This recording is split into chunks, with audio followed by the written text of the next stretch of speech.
Hi ಎಲ್ಲರಿಗೂ ನಮಸ್ಕಾರ. ಈ ಬಿಸಿಲಿಗಂತೂ ಏನಾದರೂ ಜ್ಯೂಸ್ ಕುಡಿತಾನೇ ಇರಬೇಕು ಅಂತ ಅನಿಸುತ್ತೆ, ಅಷ್ಟೊಂದು ಶೆಕೆ ಇದೆ.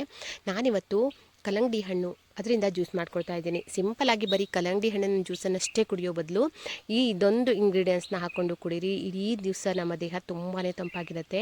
ಅದೇನು ಅಂತ ನೋಡೋಣ. ಮೊದಲೇದಾಗಿ ಕಲ್ಲಂಗಡಿ ಹಣ್ಣನ್ನು ತಂದಿದ್ರು, ಅದನ್ನು ಕಟ್ ಮಾಡ್ಕೊಳ್ತಾ ಇದ್ದೀನಿ. ಅಂದರೆ ನಿನ್ನೆ ರಾತ್ರಿಯೇ ಮಕ್ಕಳು ಅರ್ಧ ಕಟ್ ಮಾಡ್ಕೊಂಡು ತಿಂದಿದ್ರು, ಹಾಗೆ ಅರ್ಧ ಅಷ್ಟೇ ಉಳ್ಕೊಂಡಿತ್ತು. ಅದರಿಂದ ಇವತ್ತು ಜ್ಯೂಸ್ ಮಾಡ್ಕೊಳ್ತಾ ಇದ್ದೀನಿ. ಮೊದಲು ಕಲ್ಲಂಗಡಿ ಹಣ್ಣನ್ನು ಈ ರೀತಿಯಾಗಿ ಕಟ್ ಮಾಡ್ಕೊಳ್ತಾ ಇದ್ದೀನಿ. ಇವಾಗಂತೂ ಹಣ್ಣೆ ಅಷ್ಟೊಂದು ಚೆನ್ನಾಗಿರೋದಿಲ್ಲ ನೋಡಿ, ಈ ರೀತಿಯಾಗಿತ್ತು. ಆದರೂ ಸುಮಾರಾಗಿ ಸ್ವೀಟ್ ಆಗಿತ್ತು ಅಂತ ಈ ರೀತಿಯಾಗಿ ಜ್ಯೂಸ್ ಮಾಡ್ಕೊಳ್ತಾ ಇದ್ದೀನಿ.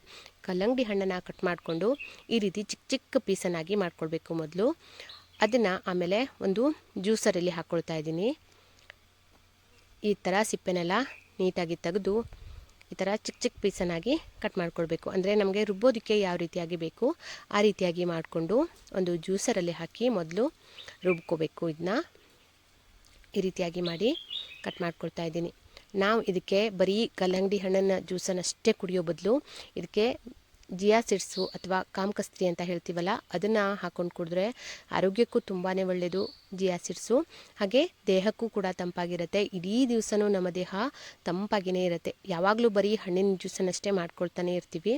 ಆದರೆ ಈ ರೀತಿಯಾಗಿ ಒಮ್ಮೆ ಜಿಯಾ ಸೀಡ್ಸು ಅಥವಾ ಸಬ್ಜಾ ಸೀಡ್ಸ್ ಏನಾದರೂ ಹಾಕ್ಕೊಂಡು ಕುಡೀರಿ, ತುಂಬಾ ಚೆನ್ನಾಗಿರುತ್ತೆ. ನಾನೀಗ ನೋಡಿ ಈ ರೀತಿಯಾಗಿ ಕಲ್ಲಂಗಡಿ ಹಣ್ಣನ್ನು ಕಟ್ ಮಾಡಿಕೊಂಡು ಈ ರೀತಿ ಪಲ್ಪನ್ನೆಲ್ಲ ತೆಗೆದು ಒಂದು ಜ್ಯೂಸರಲ್ಲಿ ಹಾಕ್ಕೊಳ್ತಾ ಇದ್ದೀನಿ. ಹಾಗೆ ಒಂದು ಸ್ವಲ್ಪ ಕಲ್ಲಂಗಡಿ ಹಣ್ಣನ್ನು ಚಿಕ್ಕ ಚಿಕ್ಕದಾಗಿ ಕಟ್ ಮಾಡಿ ಹಾಗೆಯೇ ಇಟ್ಕೊಳ್ತಾ ಇದ್ದೀನಿ. ಈಗ ಈ ರೀತಿಯಾಗಿ ಹಾಕಿ ನೀರು ಹಾಕದೇನೆ ಇದನ್ನ ರುಬ್ಕೊಳ್ಬೇಕು.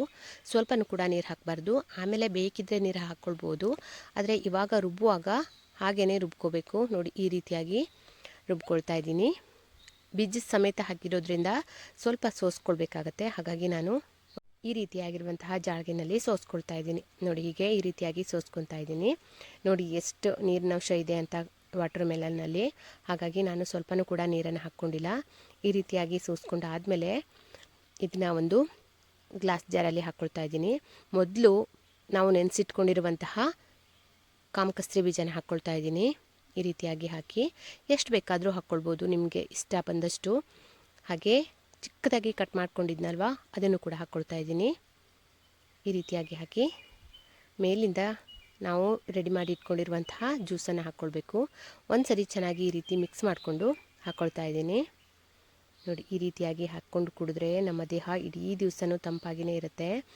ಬೆಳಿಗ್ಗೆ ಬಿಸಿಲಿಗೆ ಏನಾದರೂ ತಂಪಾಗಿರೋದು ಕುಡಿಯೋಣ ಅಂತ ಅನಿಸುತ್ತಲ್ವ, ಬರೀ ಹಣ್ಣಿನ ಜ್ಯೂಸನ್ನಷ್ಟೇ ಕುಡಿಯೋಕ್ಕಿಂತ ಈ ರೀತಿಯಾಗಿ ಮಾಡ್ಕೊಂಡು ಕುಡಿದ್ರೆ ತುಂಬಾ ಚೆನ್ನಾಗಿರುತ್ತೆ.